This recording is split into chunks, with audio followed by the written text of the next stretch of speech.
Hello students, next हम use करेंगे question number 8 of exercise 1.3 के लिए स्मार्ट फॉर्मूला क्या है। देखो, a man takes twice as long as the row distance against the stream as the row of the same distance of the direction of stream. क्या कह रहा है, ध्यान से सुनना कि उसको जो है ट्वाइस टाइम लगता है।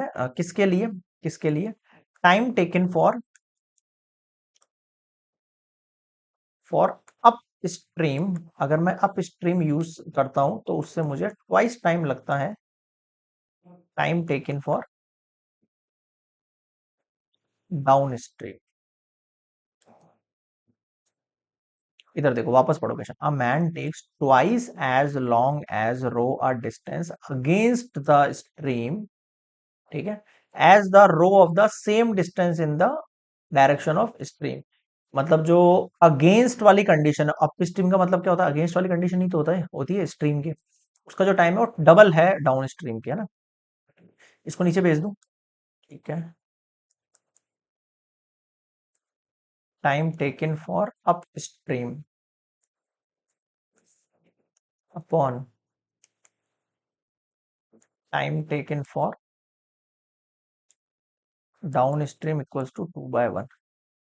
Okay, find the ratio of the speed of man in still water to the speed of stream. Okay, एक सेकंड क्या बोल रहा है, और कुछ दे ही नहीं रखा। Find the ratio of the speed of man in still water to the speed of stream. Okay, ठीक है, इधर ध्यान दो। अब मेरी बात सुनना। अब मुझे पता है एक फॉर्मूला होता है आपके पास। क्या फॉर्मूला होता है कि जो time taken for the up stream है ना, टाइम टेकन फॉर जो अप स्ट्रीम है divide by time taken for down stream जो है ना, उसका फॉर्मूला होता है x plus Y upon X minus Y. ठीक है। ये एक्स किसको डिनोट कर रहा है? ये एक्स डिनोट करता है speed of man in still water को, और वाई किसको डिनोट करता है? स्पीड ऑफ स्ट्रीम को। समझ रहे हो क्या कहना चाह रहा हूं मैं आपसे? ऐसे। तो ठीक है, तो अपन क्या करें, इन दोनों की वैल्यू की जगह ये वैल्यू पुट कर सकते हैं। ओके, तो हम X plus Y upon X minus Y कितना हो जाएगा ये? इक्वल्स टू 2/1 हो जाएगा। यहां तक समझ में आया क्या? देखो क्या किया मैंने यहाँ पे, कुछ नहीं किया है। ये जो X plus Y upon X minus Y वाली वैल्यू बतानी फॉर्मूले की, ये मैंने यहाँ 2/1 की जगह इक्वल में पुट कर दिया। क्रॉस मल्टीप्लाई कर दूं, ठीक है।